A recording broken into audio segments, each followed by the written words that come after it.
जब परदेस में शाम ढलती है तो वो वक्त सिर्फ सुकून नहीं लाता है, वो कई बार ऐसी खबरें भी साथ ले आता है जो इंसान को अंदर से चूर चूर कर देती है।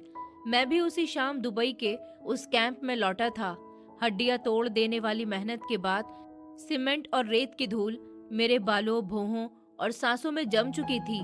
पसीने से भीगे कपड़े जिस्म से चिपके थे और हर सांस बोझ बनकर उतर रही थी। मगर इस थकान के बीच भी मेरी आंखों में एक उम्मीद की चमक थी।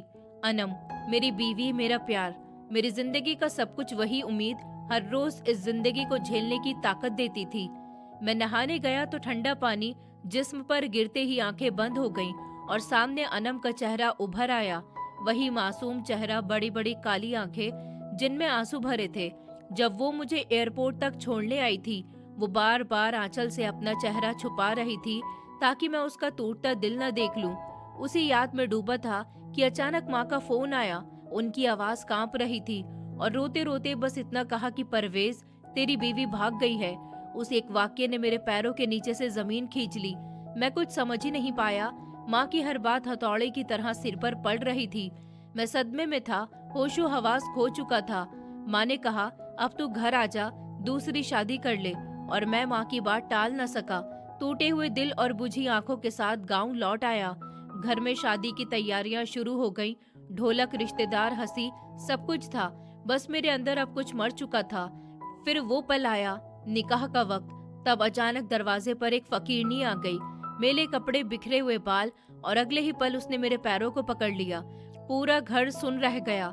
माँ चीख पड़ी, अरे इस पागल को बाहर निकालो। किसी ने उसका दुपट्टा चेहरे पर खींच दिया, मगर तभी किसी ने कहा कि नहीं, इसका मुंह देखो। जैसे ही दुपट्टा हटाया गया, मेरी आंखों के सामने अंधेरा छा गया। दिल ने मानो धड़कना ही छोड़ दिया। मैं वहीं गिर पड़ा और बेहोश हो गया, क्योंकि वो फकीरनी कोई और नहीं थी, वो मेरी पहली मोहब्बत थी। मुझे आज भी साफ याद है वो पल, जब एयरपोर्ट की भीड़ में मैंने झुककर अनम के कान में बहुत हल्की आवाज में कहा था, अरे पगली, रो मत। मैं तो इसलिए जा रहा हूँ ताकि तुम्हारे लिए वो सब कुछ कमा सकूं जिसकी तुम हकदार हो। ये जुदाई बस कुछ वक्त की है, हमारी खुशियां कहीं नहीं जाएंगी। और अनम, उसने भीगे हुए लहजे में कांपती आवाज के साथ बस इतना कहा था कि मुझे कुछ भी नहीं चाहिए परवेज, बस आप सही सलामत रहिए और जल्दी लौट आइए। आपके बिना ये गांव मुझे काट खाने को दौड़ता है। उसकी वो बात आज भी मेरे दिल में किसी खंजर की तरह धसी हुई है। नहाने के बाद मैं अपने उस छोटे से कमरे में आया जिसे मैं 5 और मजदूरों के साथ शेयर करता था। कोई अपने घर वालों से फोन पर बात कर रहा था तो कोई चूल्हे पर खाना चढ़ाए बैठा था। कमरे में काफी शोर था, मगर मेरे अंदर एक अजीब सी खामोशी छाई हुई थी। मैं सीधे अपने बेड पर गया और तकिए के नीचे से वो तस्वीर निकाल ली, अनम की तस्वीर। वो तस्वीर मेरी पूरी दुनिया थी। जब काम के बीच माली की डांट कानों में गूंजने लगती, जब तपती धूप में हिम्मत जवाब देने लगती, तो मैं बस चुपचाप उसी तस्वीर को देख लेता, उसकी आंखों में झांकता और दुनिया से कुछ देर के लिए कट जाता। उसी में मेरा सुकून था, मेरी ताकत थी। आज अनम से बात किए हुए पूरे 2 दिन हो चुके थे। पिछले 2 दिन ओवरटाइम की वजह से मैं उसे कॉल नहीं कर पाया था। दिल के अंदर एक बेचैनी सी घूम रही थी कि बस किसी तरह उसकी आवाज़ सुन लूं, वो आवाज़ जो मेरे लिए किसी मरहम से कम नहीं थी। मैंने मोबाइल उठाया, व्हाट्सएप खोला। अनम का लास्ट सीन 2 दिन पुराना ही दिखा। ये देखकर मेरे माथे पर हल्की सी शिकन आ गई। दिल ने फौरन बहाने धर लिए, शायद गांव में इंटरनेट नहीं होगा या बिजली चली गई होगी। मैंने खुद को इन्हीं ख्यालों से तसल्ली दी और उसे मैसेज टाइप करने लगा। अभी मैं लिख ही रहा था कि अचानक फ़ोन की स्क्रीन जगमगा उठी। एक कॉल आ रही थी। एक पल के लिए मेरी धड़कन रुक सी गई। दिल ने सोचा शायद अनम है, मगर नहीं, स्क्रीन पर माँ का नाम चमक रहा था। उस वक्त माँ का फोन आना सुकून नहीं बल्कि किसी अनहोनी की घंटी लगा था। मेरे दिमाग में एक साथ हजारों ख्याल उमड़ पड़े थे। क्या गांव में कोई बड़ी परेशानी हो गई है? क्या पापा को दिल का दौरा पड़ गया? या ऊपर वाला न करे कि अनम बीमार हो गई हो? मेरे हाथ पैर कांपने लगे, दिल जैसे सीने को तोड़कर बाहर आ जाना चाहता हो। मैंने गहरी सांस ली और कॉल रिसीव कर ली। हेलो माँ। मेरी आवाज़ खुद मुझे अजनबी लगी, लड़खड़ाती हुई और डरी हुई। पर उधर से फ़ोन पर कोई जवाब नहीं आया, बस रोने की आवाज़। ऐसी आवाज़ जिसने मेरे ख्वाबों की नींव हिला दी। मेरा खून जैसे जम गया था। माँ बोलो तो सही, हुआ क्या है? तुम रो क्यों रही हो? मेरी जान निकल रही है यहाँ। मैं लगभग चीख पड़ा। कमरे में बैठे मेरे रूममेट चौंक कर मेरी तरफ देखने लगे। दूसरी तरफ माँ ने उस दर्द के साथ बोलना शुरू किया जो शायद सिर्फ एक टूटी हुई माँ ही पैदा कर सकती है। हम लुट गए हैं परवेज, बर्बाद हो गए। तेरी कमाई, तेरी इज्जत, तेरा घर, सब कुछ मिट्टी में मिल गया बेटा। उस एक एक शब्द के साथ मेरा दिल जैसे सीने से बाहर निकलने को था। मुझे समझ नहीं आ रहा था कि जिस जमीन पर मैं खड़ा हुआ हूँ वो सच में मौजूद है या मैं किसी भयानक ख्वाब में फंस चुका हूँ। माँ प्लीज पहेलियां मत बुझाइए और साफ साफ बताइए कि हुआ क्या है। मेरी आवाज घबराहट से कांप रही थी। घर में चोरी हो गई है क्या? ये सवाल मेरे मुंह से निकला ही था कि दूसरी तरफ से मम्मी ने ऐसा बम फोड़ा जिसकी गूंज ने मेरी पूरी दुनिया हिला दी। हाँ बेटा, चोरी तो हुई है। एक पल के लिए मुझे लगा कि शायद दिल को थोड़ी राहत मिलेगी, मगर अगले ही लम्हे उन्होंने जो कहा उसने मेरी सांसें छीन ली। लेकिन ये चोरी किसी बाहर वाले चोर ने नहीं की, ये धोखा उसने दिया है जिसे तूने पलकों पर बिठाकर रखा था। ये सुनना था कि मेरे जिस्म में जैसे बिजली दौड़ गई। तेरी वही लाडली बीवी अनम। मम्मी की आवाज और भारी हो गई। जिसे तू इतना पाक साफ समझता था वो कल रात अपने किसी आशिक के साथ भाग गई है परवेज। ये सुनते ही मुझे लगा जैसे किसी ने मेरे कानों में पिघला हुआ शीशा डाल दिया हो। कमरे की दीवारें घूमने लगी, छत जैसे नीचे खिसकाई हो। दिमाग इन शब्दों को मानने से साफ इनकार कर रहा था। वो अनम जिसने शादी की पहली रात मुझे कितना यकीन दिलाया था कि वो मुझसे कितना प्यार करती है। वो अनम जिसने वफादारी की कसम खाई थी। वो अनम जो कभी नजर उठाकर किसी गैर मर्द से बात तक नहीं करती थी। वो ऐसा कैसे कर सकती थी? नहीं, ये झूठ है। मैं पागलों की तरह चिल्ला पड़ा। माँ, ये बकवास है। आपको कोई गलतफहमी हुई है। अनम ऐसी नहीं है। वो तो मेरे बिना सांस भी नहीं लेती। वो किसी और के साथ कैसे जा सकती है फिर? मेरा लहजा माँ की इज्जत से भी आगे निकल गया था, क्योंकि उस वक्त मुझे लग रहा था जैसे मेरे प्यार को सरेआम रौंदा जा रहा हो। माँ ये सब समझ रही थी। वो जानती थी कि अब आधा सच नहीं चलेगा। रोते हुए उन्होंने कहा, अरे मैं तेरी माँ हूँ परवेज, मैंने तुझे जना है। क्या मैं तेरे सामने झूठ बोल सकती हूँ? उनकी आवाज कांप रही थी, मगर शब्द पत्थर जैसे थे। मैंने अपनी गुनाहगार आंखों से सब देखा है। रात के पिछले पहर जब कुत्ते भौंक रहे थे, मेरी अचानक नींद खुल गई। मैंने देखा वो पिछले दरवाजे से बाहर निकल रही थी। मेरे हाथ सुन पड़ चुके थे। एक लड़का बाहर मोटरसाइकिल लिए खड़ा था। मम्मी बोलती रही। मैंने आवाज दी, उसके पीछे भागी, पर मैं गिर गई। मेरे घुटने भी छिल गए थे। ये कहते कहते उन्होंने एक पल को सांस ली, फिर बोली, परवेज। उसने मुड़कर भी नहीं देखा। वो बेशर्म चली गई। और फिर वो आखिरी बार। और सुन बेटा, वो खाली हाथ नहीं गई। तेरे भेजे हुए सारे जेवर, वो सोने के कंगन, अलमारी में रखे 50,000 रुपए, सब कुछ समेट कर ले गई। मम्मी की आवाज टूट गई। उसने हमें कंगाल कर दिया है परवेज। उस लम्हे मुझे लगा जैसे परदेश की इस रात में मैं जिंदा खड़ा हूँ, लेकिन अंदर से सब कुछ मर चुका है। माँ की ये बातें मेरे दिल पर हथौड़े की तरह बरस रही थी। एक के बाद एक वार, बिना रुके, बिना रहम के। जेवर और पैसों का दुख मुझे नहीं था, वो तो फिर भी चीजें थीं। असली दर्द इस बात का था कि मैंने अनम पर कितना अंधा भरोसा किया था। ऐसा भरोसा जिसमें आदमी खुद को भी भूल जाता है। मैंने उसी भरोसे में अपनी माँ से झगड़ा किया, अपने आप से लड़ा, बहन भाइयों तक के रिश्ते खराब कर दिए।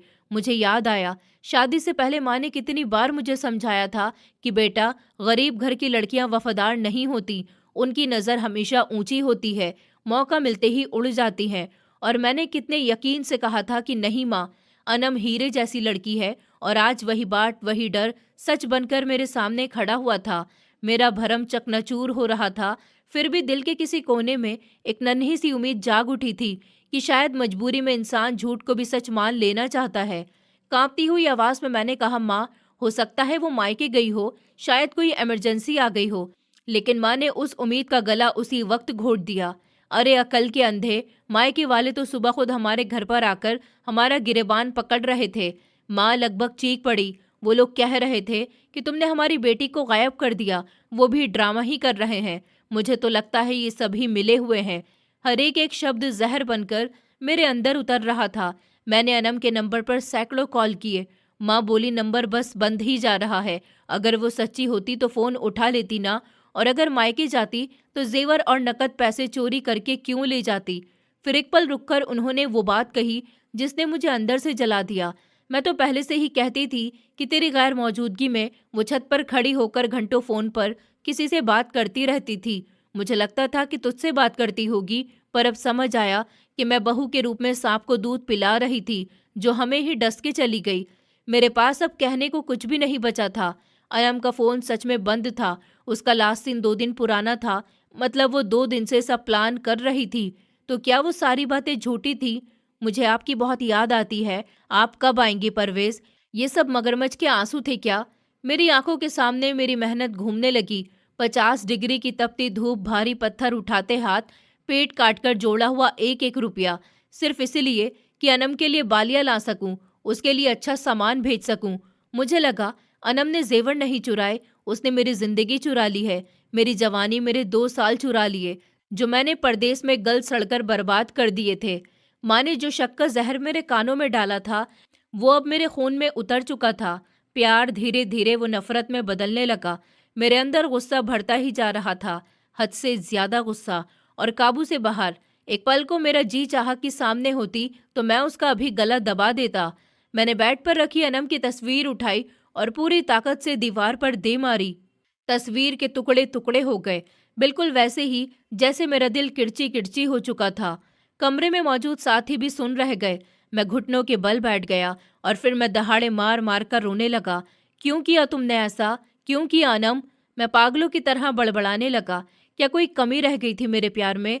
मैंने तो तुम्हें रानी बनाकर रखा था ना। फोन पर माँ की आवाज अब भी आ रही थी। हर शब्द एक नया जज्बाती वार बनकर मेरे सीने में धस रहा था। बेटा, तेरे पापा का हाल बहुत बुरा है। माँ की आवाज रोते रोते टूट रही थी। वो कमरे से बाहर नहीं निकल रहे। पूरा गांव बातें कर रहा है। सब कह रहे हैं कि परवेज की बीवी भाग गई है। हमारी तो नाक ही कट गई। परवेज लोग ताने मार रहे हैं कि परदेसी अपनी बीवी तक को संभाल नहीं सका। माँ का हर शब्द मेरे सीने में कील बनकर गल रहा था। माँ ने आगे कहा, अब अगर तू चाहता है कि तेरे बाप की जान बची रहे, अगर खानदान की इज्जत बचानी है तो फौरन वापस आ जा।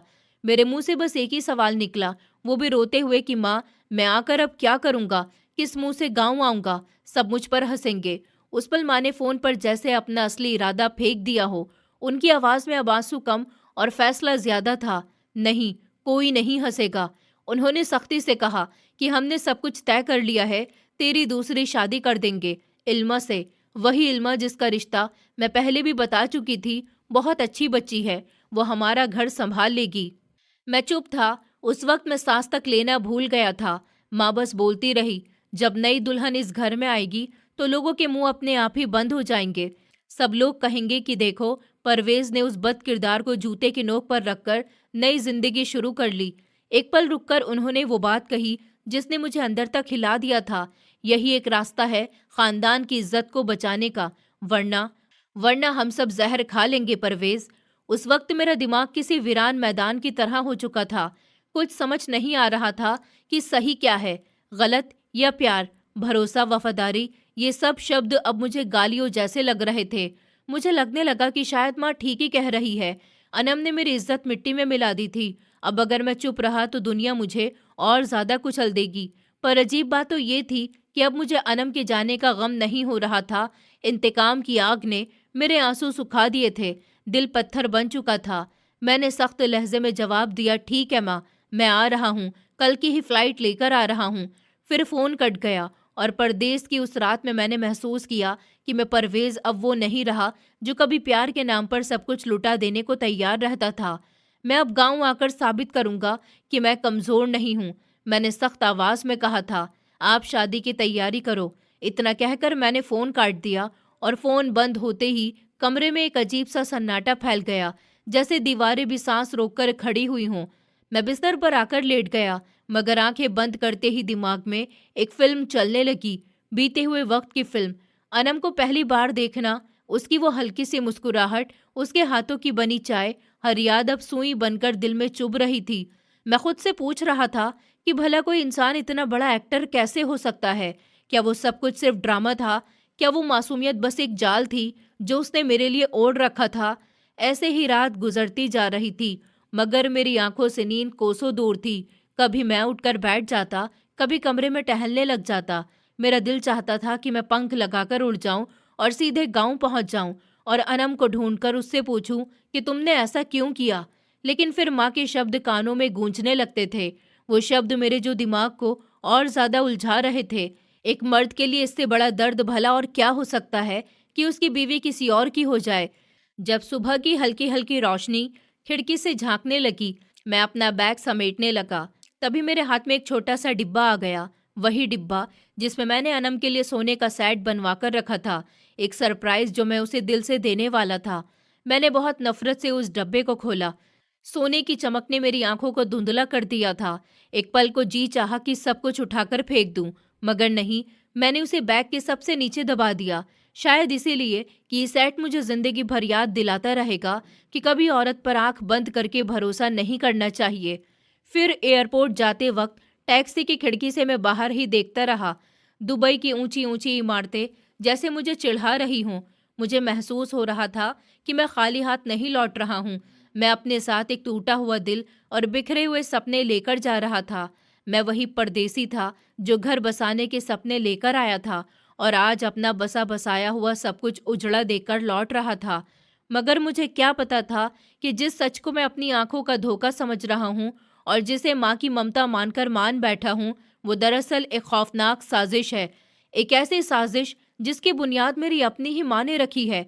मुझे ये बिल्कुल भी अंदाजा नहीं था कि गांव में मेरा इंतजार शादी का नहीं, बल्कि मेरी जिंदगी के सबसे डरावने इम्तिहान का है, जहां हर कदम पर झूठ के कांटे बिछे होंगे और सच्चाई किसी गहरे कुएं में कैद होकर सिसकियां ले रही होगी। फिर जब जहाज ने उड़ान भरी और जमीन धीरे धीरे मेरी आंखों से नीचे सरकने लगी, तो मैंने खुद से एक वादा कर लिया। अब मैं वो परवेज नहीं रहा हूँ जो प्यार पर यकीन करता था। अब मैं वो परवेज बन गया हूँ जो अपनी रुसवाई का बदला लेगा, अपनी बेइज्जती का और अपनी बर्बादी का। दिल के किसी कोने में कुछ टूट चुका था और उसकी जगह एक सख्त सी चुप्पी ने ले ली थी। फिर जैसे ही जहाज के पहिए रनवे से टकराए, एक जोरदार झटका महसूस हुआ। मगर ये झटका उस भूकंप के सामने कुछ भी नहीं था जो पिछले 24 घंटों से मेरे अंदर मचा हुआ था। वो तूफान जो न दिखाई देता था न थमता था, बस अंदर ही अंदर सब कुछ उजाड़ रहा था। इमिग्रेशन की लाइन में खड़ा होकर मैंने अपने आसपास देखा। हर चेहरे पर घर पहुंचने की खुशी चमक रही थी। कोई अपने बच्चों के लिए खिलौने संभाल रहा था, कोई अपनी बीवी के लिए लाई हुई चूड़ियां बार बार देख रहा था, जैसे डर हो कि कहीं खो ना जाए। और मेरे हाथ खाली थे, आंखों में वीरानी थी। दिल चाहता था कि यहीं से पलट जाऊं, वापस उसी परदेस की भीड़ में गुम हो जाऊं, क्योंकि जिस घर की तरफ मैं जा रहा था वहां अब सुकून नहीं, सिर्फ बेइज्जती और रुसवाई ही मेरा इंतजार कर रही थी।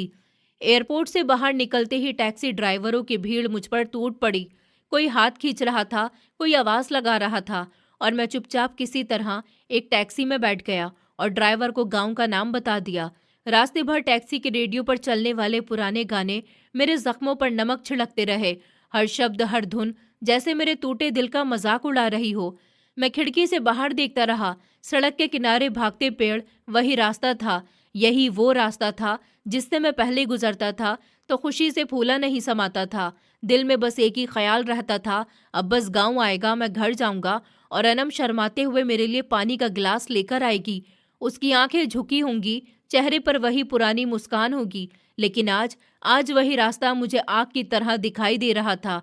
हर मोड़ डरावना लग रहा था, हर किलोमीटर दिल पर बोझ बनता जा रहा था। मुझे ये सफर सदियों जैसा लंबा लग रहा था, जैसे वक्त मेरे साथ कोई खेल खेल रहा हो, धीरे धीरे मुझे उस सच की तरफ धकेल रहा हो जिससे मैं भागना चाहता था, मगर जानता था कि अब बचने का कोई रास्ता नहीं है। ऐसे ही जब टैक्सी हमारे गांव की कच्ची सड़क पर मुड़ी तो धूल का एक बादल उठ गया। वो धूल मेरे बीते हुए लम्हे के धुंधले पर्दों को और भी साफ साफ सामने ला रही थी। हर याद, हर खुशी, हर भरोसा, सब कुछ धुंध में घुलता जा रहा था। गांव के चौपाल में हुक्का पीते हुए बुजुर्गों ने हमारी टैक्सी को देखा और उनकी गर्दनें एकदम मुड़ गईं, मगर उनकी आंखों में कोई हमदर्दी नहीं थी, सिर्फ एक अजीब सा ताना दिख रहा था, जैसे मैं कोई मुजरिम हूँ जिसको कटघरे में लाया गया हो। मैं नजरें झुका गया और अंदर ही अंदर महसूस किया कि हाँ, शायद मैं वही अपराधी हूँ जो इस गांव की हवा को भी शर्मिंदा कर देगा। टैक्सी घर के बड़े लकड़ी के दरवाजे पर रुकी। दिल सीने की पसलियों से टकराने लगा। फिर मैंने टैक्सी वाले को किराया दिया और अपने हाथों से दरवाजे को धक्का दिया। दरवाज़ा खुलते ही जो मंजर सामने आया उसने मेरी रही सही हिम्मत भी तोड़ दी। बैठक में मोहल्ले की कुछ औरतें बैठी हुई थी और चारपाई पर मां लेटी हुई थी, सिर पर पट्टी रखी थी और वो दर्द से कर्रा रही थी। पर जैसे ही उन्होंने मुझे देखा, मां ने एक तेज चीख मारी और चरपाई से लड़खड़ाती हुई उठी। आ गया मेरा बेटा, आ गया मेरा बर्बाद शहजादा। वो दौड़कर मेरे गले लग गई, फिर दहाड़े मार मार कर रोने लगी। वहां खड़ी औरतें भी अफसोस में सर हिला रही थी, हल्की आवाज में कहती कि बेचारा कितना कमजोर हो गया, इसने परदेश में कितना खून पसीना बहाया, कितनी मेहनत की और बदले में क्या मिला? बीवी की बेवफाई। मैं जैसे फर्श पर गिर गया। हर बात मेरे लिए शीशे की तरह चुभ रही थी। माँ ने मेरा चेहरा हाथों में लेकर चूमा।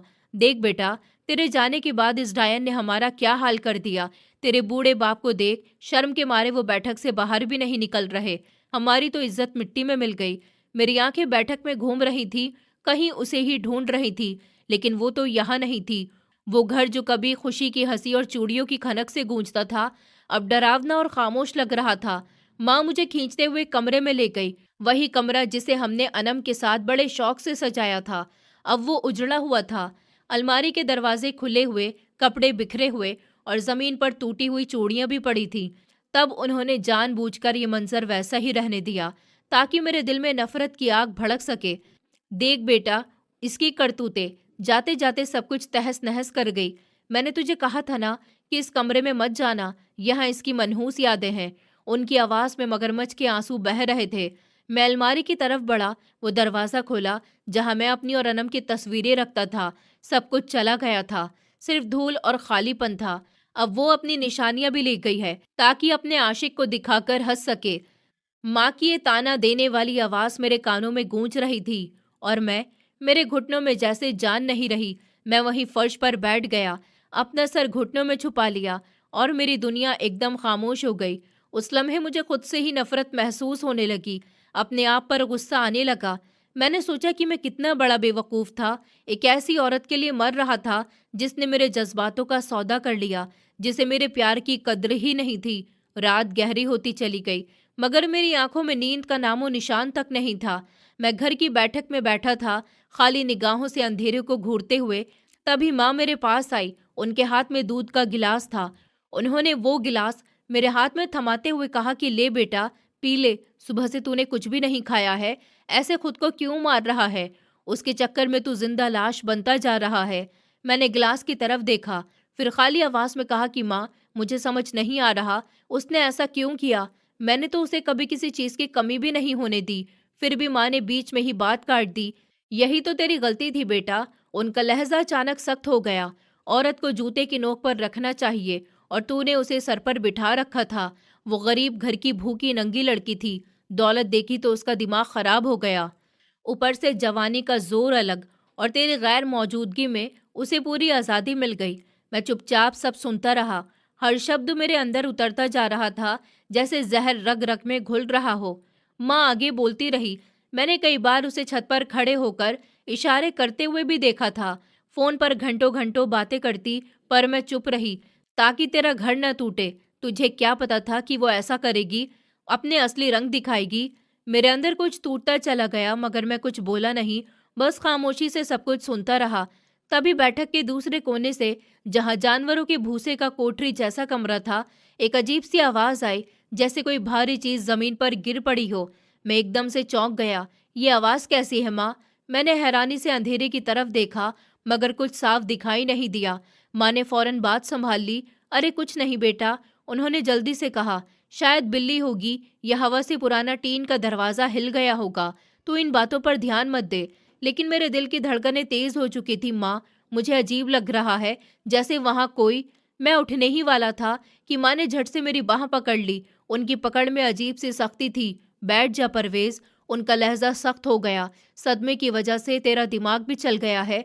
वहां कुछ भी नहीं है सिवाय कबाड़ और चूहों के। चल बैठ जा। उन्होंने मुझे जबरदस्ती बैठा दिया, फिर मेरी तरफ झुककर धीमी आवाज में बोली कि मुझे तुझसे एक जरूरी बात करनी है। और उस पल मुझे क्या पता था कि उस अंधेरे कोने में छुपी सच्चाई मेरी जिंदगी को एक बार फिर उलट पुलट देने वाली है। मैं माँ के दबाव में बैठा था, मगर मेरी निगाहें बार बार उस अंधेरे कोने की तरफ उठ रही थी। वहां एक भारी ताला लटक रहा था और हर बार उसकी तरफ देखते ही मेरे अंदर एक अजीब सा डर उठ जाता था, पर माँ ने फौरन कहा, देख बेटा, जो होना था वो हो गया, अब हमें अपनी इज्जत बचानी है। तेरे बाप और मैंने फैसला किया है कि परसों तेरी शादी इल्मा से कर देंगे। मैंने तड़प कर माँ की तरफ देखा। माँ, अभी तो मेरे जख्म भी नहीं भरे, तुम शादी की बात कर रही हो। मेरा दिल मर चुका है, मैं किसी औरत को अपनी जिंदगी में नहीं ला सकता हूँ।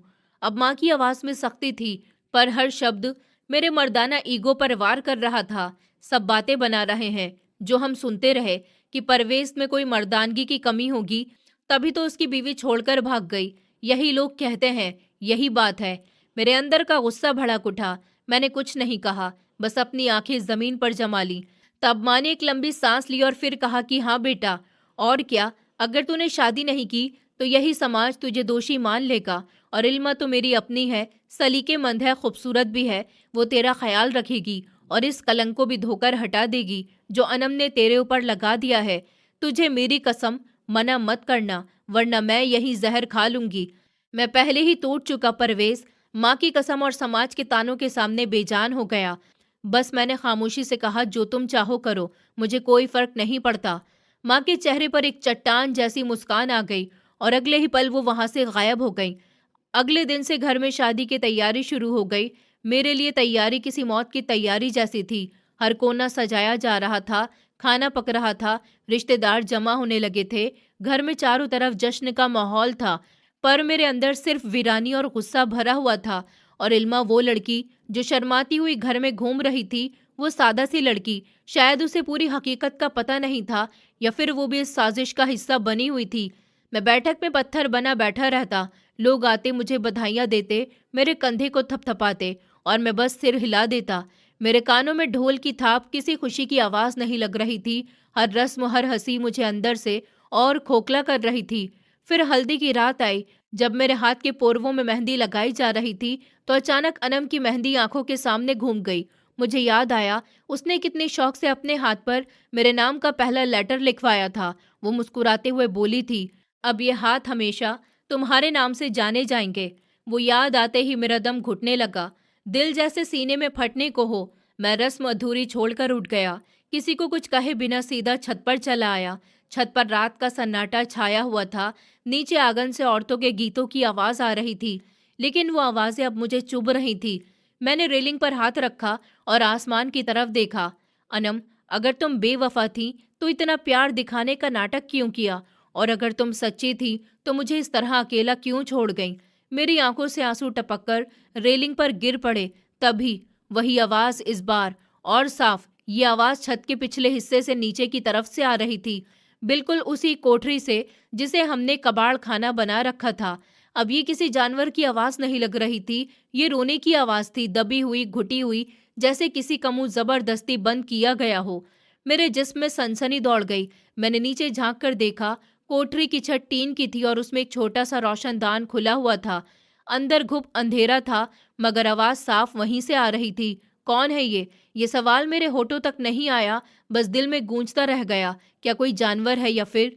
मैं नीचे जाने के लिए मुड़ा ही था कि सीढ़ियों पर माँ खड़ी दिखाई दी। उनके हाथ में टॉर्च थी और चेहरे पर हवाइयां उड़ रही थी। यहाँ क्या कर रहा है अकेले?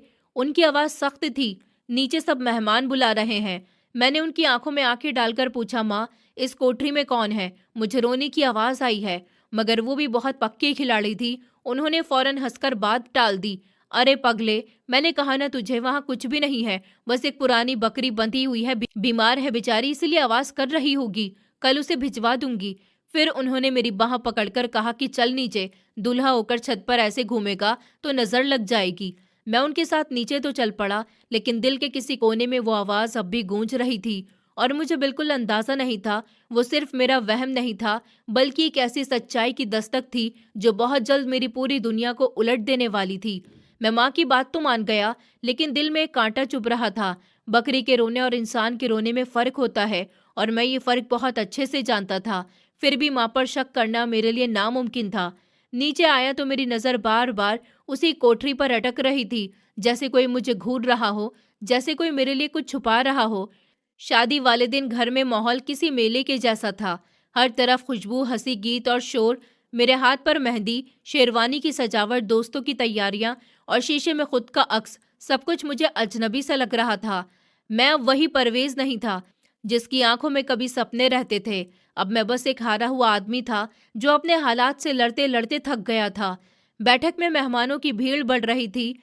हर तरफ माँ हुक्म चला रही थी। चेहरे पर जीत और सुकून था। सब कुछ अब उनके मुताबिक हो चुका हो। वो बार-बार पीछे की तरफ देखती, फिर मुस्कुरा देती और मुझे एहसास होता कि सब कुछ उनके इशारे पर चल रहा है और मैं सिर्फ बैठा था, खामोश, अंदर से उबल रहा था। छत पर मेरी निगाहें अनम की तरफ घूम रही थी। उसके चेहरे, उसकी मुस्कान, उसकी छोटी-छोटी हरकतें, सब कुछ मेरे दिमाग में उभर आता। दिल चीख रहा था, रुक जाओ, ये शादी मत करो। लेकिन मेरी जुबान जैसे तलवे पर चिपक गई हो, कुछ बोल नहीं पा रही थी।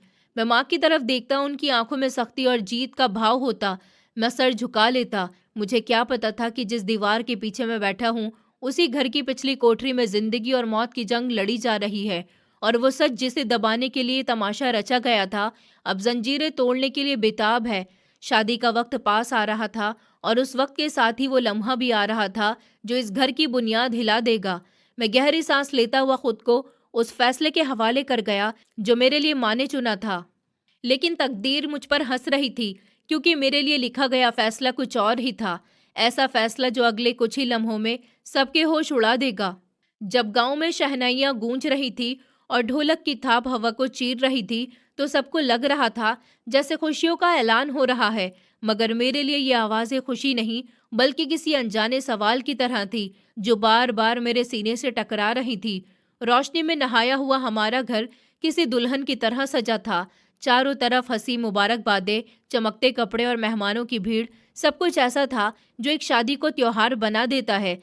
लेकिन इसी सारे हंगामे के बीच स्टेज पर बैठा हुआ मैं, परवेज, एक जिंदा इंसान नहीं, बल्कि किसी बेजान लाश की तरह बैठा था। चेहरे पर बनावटी सुर्खी थी, मगर आंखों में ऐसी वीरानी छाई हुई थी जहां उम्मीद का एक कण भी नजर नहीं ठहर पा रहा था। मौलवी साहब सामने बैठे थे। गवाह अपनी अपनी जगह संभाले हुए थे। अगरबत्तियां और इत्र की खुशबू हवा में घुली हुई थी, मगर मुझे सिर्फ दम घुटने का एहसास हो रहा था।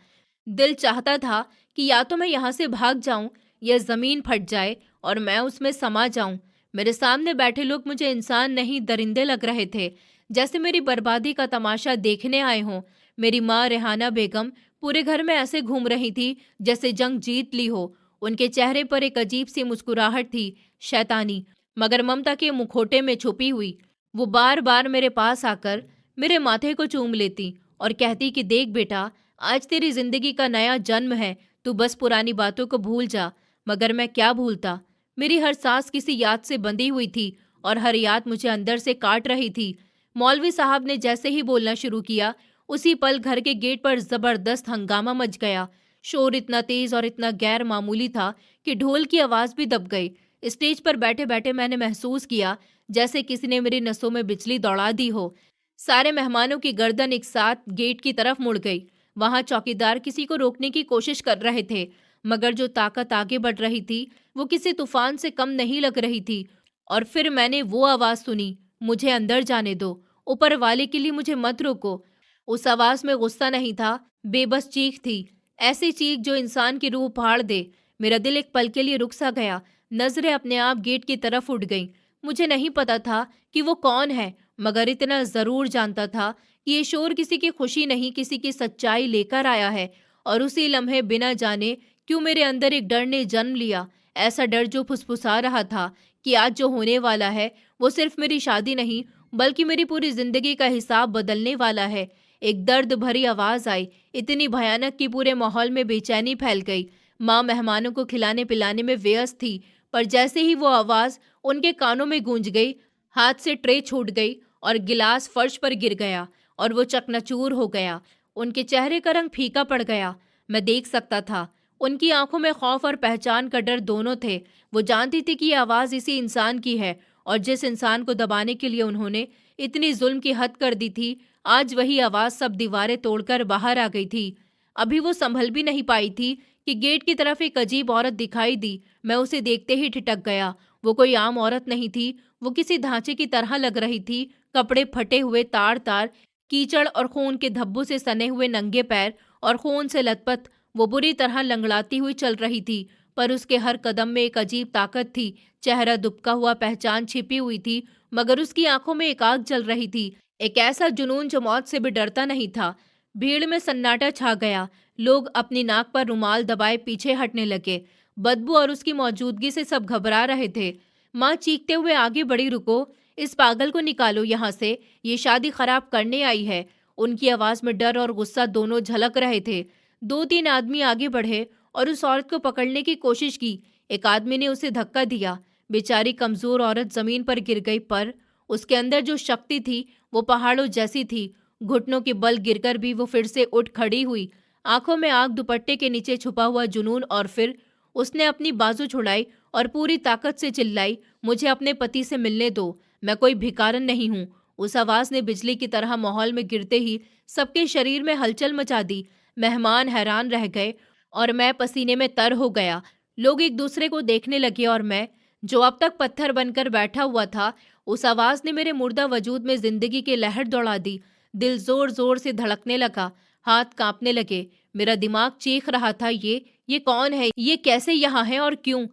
हर रस्म, हर शादी का तमाशा अब मेरे लिए बेमतलब था, क्योंकि सामने खड़ी वो औरत बस मेरी दुनिया को हिला देने वाली थी। ये आवाज, चाहे मैं कितना ही टूटा हुआ, कितना ही दर्द में डूबा हुआ क्यों न रहूं, मेरे कानों के लिए अजनबी नहीं थी।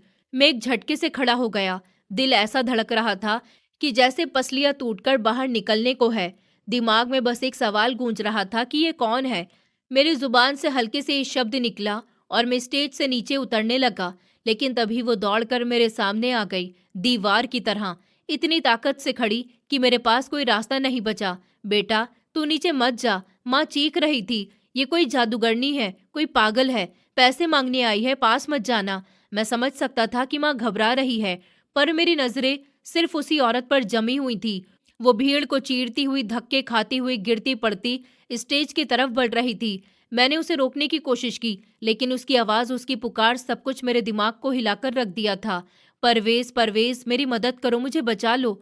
उसकी आवाज में सिर्फ दर्द नहीं, जीवन की पुकार थी। मैंने माँ का हाथ झटक दिया और आगे बढ़ गया। तुम कौन हो? मेरी आवाज ऊंची और कांपती हुई थी। और फिर उसने अपना चेहरा उठाया। मेरी आंखों में वही आंखें थीं, मेरी आत्मा को हिला देने वाली, वही मासूम, वही टूट चुकी हंसी। वो सब रुकावटें तोड़ते हुए, लंगड़ाते हुए स्टेज तक पहुंच गई और मेरे कदमों में गिर पड़ी। उसके झुलसे जख्मी हाथों ने मेरी शेरवानी के दामन को पकड़ लिया।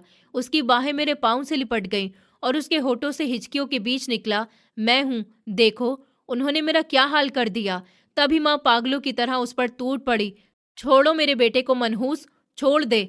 वो उसके बाल नोच रही थी और जोर से लात मार रही थी, पर वो औरत दर्द और कमजोरी में भी मेरे पैर नहीं छोड़ रही थी। मेरे दिमाग में सब कुछ धुंधले पल बरस रहे थे। ये सब क्या हो रहा है? ये कैसे संभव है? मैंने माँ को पीछे धकेल दिया और झटके से उसको कंधे से पकड़कर उठाने की कोशिश की। मेरी आत्मा, मेरा दिल, मेरा पूरा वजूद, सब सिर्फ उसी एक लम्हे में बंध गया। मैंने महसूस किया कि अब कोई भी रस्म, कोई भी डर, कोई भी चीज हमारे बीच में नहीं खड़ी हो सकती। कौन हो तुम? यहाँ क्या कर रही हो? मैंने कांपती आवाज में पूछा तो कदम खुद ब खुद मेरे आगे बढ़ रहे थे। उसने अपना सर उठाया और जैसे ही दुपट्टा हटाया, मेरा दिल जैसे ठहर गया। भीड़ पूरी तरह सन्नाटे में थी, पिन ड्रॉप साइलेंस। उसका चेहरा, जो मेरे लिए कभी चांद की तरह रोशन था, अब जख्मों और धब्बों से भरा था। आंखों में गहरे डार्क सर्कल, गालों पर ताज़ा जलने के निशान, माथे पर सूखी खून की लकीरें, और बाल, जो मैं हर रोज संभालता था, अब बिखरे और झड़ चुके थे। मैं वहां खड़ा हुआ सिर्फ सांस रोककर देख रहा था। मेरी दुनिया, मेरी समझ, सब कुछ धुंधला हो गया था।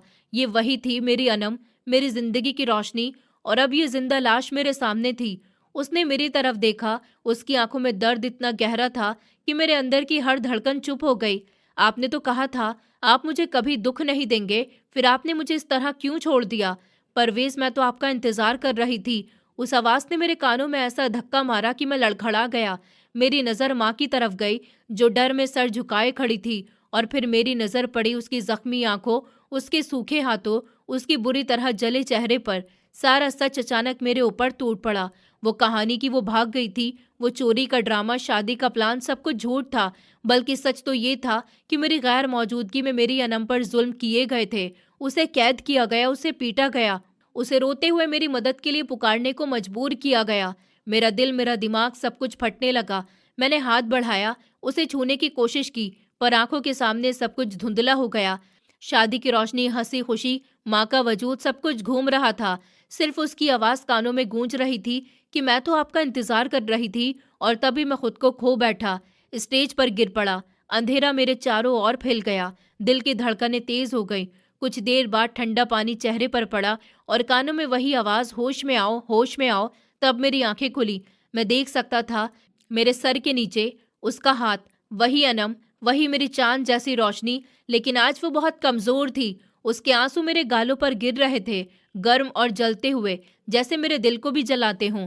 मैं परेशान बैठ गया। दिमाग अभी भी नहीं मान रहा था कि सामने जो खड़ा था वही मेरी जिंदगी की सबसे बड़ी सच्चाई थी। मैंने कांपते हाथों से उसके चेहरे को छू लिया, उसकी जख्मी गालों को महसूस किया। खून अभी भी ताज़ा बह रहा था। ये सब क्या है अनम? किसने किया ये सब तुम्हारे साथ?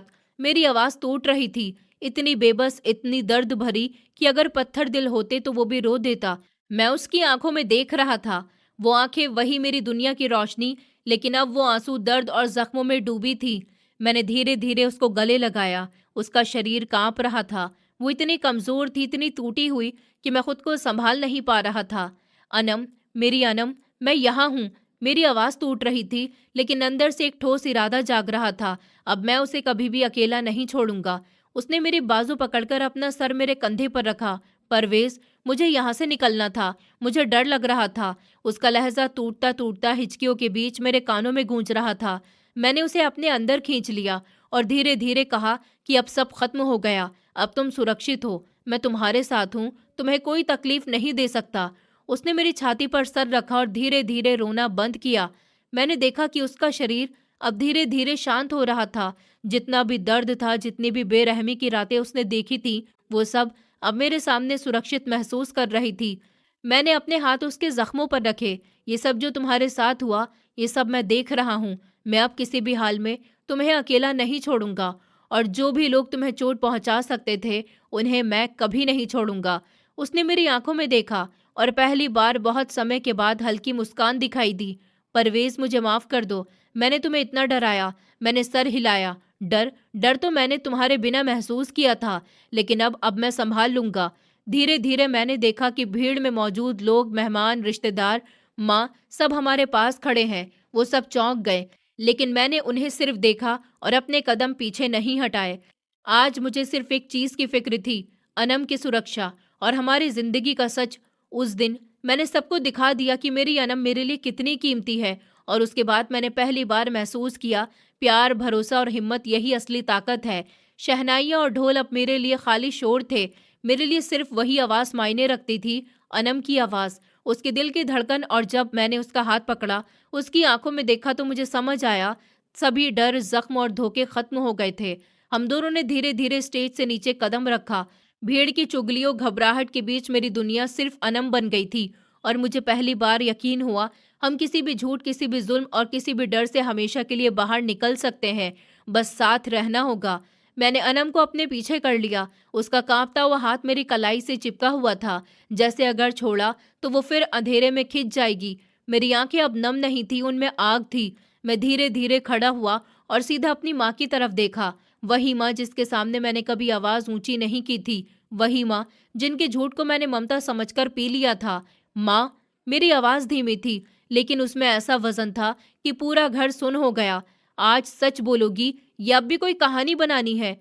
उनका चेहरा सफ़ेद पड़ गया, उनके होठ कांप रहे थे, आंखें इधर उधर भागने लगी। क्या बकवास कर रहा है परवेज? ये औरत पागल है, इसने तुझे बहका दिया। मैं हंसा, पहली बार कड़वी हंसी।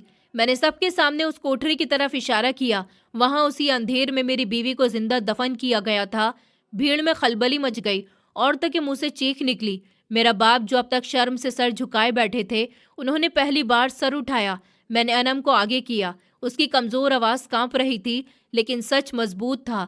मैं भागी नहीं थी, मुझे बांध दिया गया था, भूखा रखा गया, मारा गया ताकि मैं मर जाऊं और ये शादी हो सके। मैंने देखा मेरी माँ की टांगें जवाब दे रही थी। मैं आगे बढ़ा। अब मैं बेटा नहीं था, मैं इंसाफ था। तुम्हें शर्म नहीं आई माँ? जिस औरत को मैं अपनी जान मानता था, उसी को तुमने जानवरों की तरह कैद किया। उन्होंने एक आखिरी कोशिश की कि मैंने ये सब तेरे लिए किया, खानदान की इज्जत के लिए। मेरी आंखें लाल हो गईं। इज्जत, वो इज्जत जिस इज्जत के लिए एक औरत को जिंदा लाश बना दिया जाए। माँ, वो इज्जत नहीं, गुनाह होती है। मैंने दरवाजे की तरफ आवाज दी, अब बाहर आइए। और तभी गांव के सरपंच और 2 पुलिस वाले अंदर आए। पूरा मामला, कोठरी, जंजीरें, भूख, मारपीट, सब पहले ही रिकॉर्ड हो चुका था। मेरी माँ जमीन पर बैठ गई। पहली बार उन्हें डर लगा। मैंने अनम का हाथ मजबूती से पकड़ा। आज के बाद मेरा रिश्ता तुमसे खत्म। तुम मेरी माँ हो सकती हो, पर मेरी दुनिया नहीं। फिर पुलिस उन्हें ले गई। घर में सन्नाटा था। शादी का माहौल टूट चुका था। शहनाइयाँ खामोश थीं। मैंने अनम को अपनी बाहों में लिया। अब कोई छुएगा नहीं, अब कोई कैद नहीं करेगा, अब सिर्फ जिंदगी होगी। तभी वो रोई और मैं भी, लेकिन ये रोना हार का नहीं था, ये इंसाफ के बाद की सांस थी। मैंने अनम को अपनी बाहों में लिया और धीरे धीरे खड़ा हुआ। घर में हर तरफ सन्नाटा छाया हुआ था। मेहमान, रिश्तेदार सब चौंक गए थे। जो लोग कल तक हमारी शादी की तैयारियों में लगे थे, अब उनकी आंखों में सिर्फ डर और शर्म थी। मैंने आवाज उठाई, कड़क और ठोस, गांव वालों, जो कुछ भी हुआ आप सबको पता है। जो अपनी इज्जत बचाने के लिए औरत को कैद करता है, वो अपनी इज्जत को कभी नहीं बचा सकता। गांव के लोग धीरे धीरे पीछे हटने लगे, सर झुकाकर खड़े थे, क्योंकि सच अब उनके सामने था। मैंने अनम का हाथ मजबूती से पकड़ा और बाहर की तरफ बढ़ा। हर कदम पर मैं ये तय कर रहा था, अब कोई भी हमें हमारे प्यार से अलग नहीं कर सकता। गांव के चौपाल में लोग फुसफुसा रहे थे कि देखो, परवेज अभी भी अपनी बीवी के साथ खड़ा है। कौन कहता है परदेसी बीवी संभाल नहीं सकता। मुझे फर्क नहीं पड़ा। मेरी दुनिया अब सिर्फ अनम में ही थी। जो कुछ भी बीत चुका था, भूख, जुल्म, धोखा, उसका बदला अब मैं अपनी जिंदगी में ले चुका था। अनम ने मेरी ओर देखा। उसकी आंखों में अब डर नहीं, सिर्फ राहत और प्यार था। परवेज, अब सब खत्म हो गया है ना? मैंने उसे गले लगाया और धीरे से कहा कि हाँ, अब सब खत्म हो गया। और मैं वादा करता हूँ, अब कोई भी तुम्हें नुकसान नहीं पहुंचा सकेगा। अब सिर्फ प्यार होगा और हमारी दुनिया। हमने धीरे धीरे घर से कदम बाहर रखा। माँ पुलिस के साथ थी। गांव वालों ने उनके ऊपर तीखी निगाहें डाली। उनकी वो ताकत जो कभी मेरे और अनम के खिलाफ इस्तेमाल हुई थी, अब बिखर चुकी थी। रास्ते भर में और अनम एक दूसरे का हाथ थामे रहे। हर कदम पर मैं महसूस कर रहा था कि हमारा प्यार सिर्फ जीत रहा है। जो भी झूठ था, जो भी डर था, सब कुछ पीछे छूट गया। और जब हम गांव के बाहर पहुंचे, सूरज की पहली किरण हमारे ऊपर पड़ी, तो मैंने पहली बार महसूस किया, हमारी जिंदगी अब सच में हमारी है। कहीं भी डर नहीं, कहीं भी कोई डराने वाला नहीं है। अब सिर्फ प्यार, भरोसा और हमारी जिंदगी की नई शुरुआत है। अनम ने मेरी ओर मुस्कुराते हुए देखा। मैंने उसके कान में धीरे से कहा, अब बस तुम और मैं, और कोई दुनिया में हमारा मजा नहीं बिगाड़ सकता। उसने सर हिलाया और हम दोनों ने एक दूसरे को गले लगाया। ये वही पल था जब मैंने महसूस किया कि जो प्यार सच्चा होता है, वो हर अंधेरे, हर धोखे और हर जुल्म को तोड़ देता है। मैंने ये सीखा है, प्यार सिर्फ भावनाओं का खेल नहीं है। भरोसा और इज्जत उसके बिना कभी टिकती नहीं। जो लोग झूठ और डर के सहारे दूसरों को संभालने की कोशिश करते हैं, उनकी ताकत असली नहीं होती। और सबसे बड़ी बात, किसी औरत के से इंसान को कैद करके, डराकर, दबाकर कभी खुशी या इज्जत नहीं बनाई जा सकती। जो खोया है वो दर्द देता है, लेकिन सच और साहस वही लाते हैं जो हमें आगे बढ़ने की हिम्मत देते हैं। आज मैं समझ गया, प्यार में विश्वास जरूर होना चाहिए, लेकिन अपनी आंखें खुली रखनी भी उतनी ही जरूरी है। और अगर किसी ने तुम्हारे भरोसे का फायदा उठाया, तो खुद को कमजोर मत समझो। सच्चाई सामने लाओ, लड़ो और अपनी दुनिया वापस लो, क्योंकि जिंदगी सिर्फ जीने के लिए होती है, डरने के लिए नहीं। दोस्तों, उम्मीद करती हूँ आपको हमारी कहानी पसंद आई होगी। कहानी पसंद आई है तो वीडियो को लाइक करें, चैनल पर नए हैं तो चैनल को सब्सक्राइब करें, और हाँ, नोटिफिकेशन बेल को जरूर दबाएं ताकि अगली अपडेट सबसे पहले आपको मिले।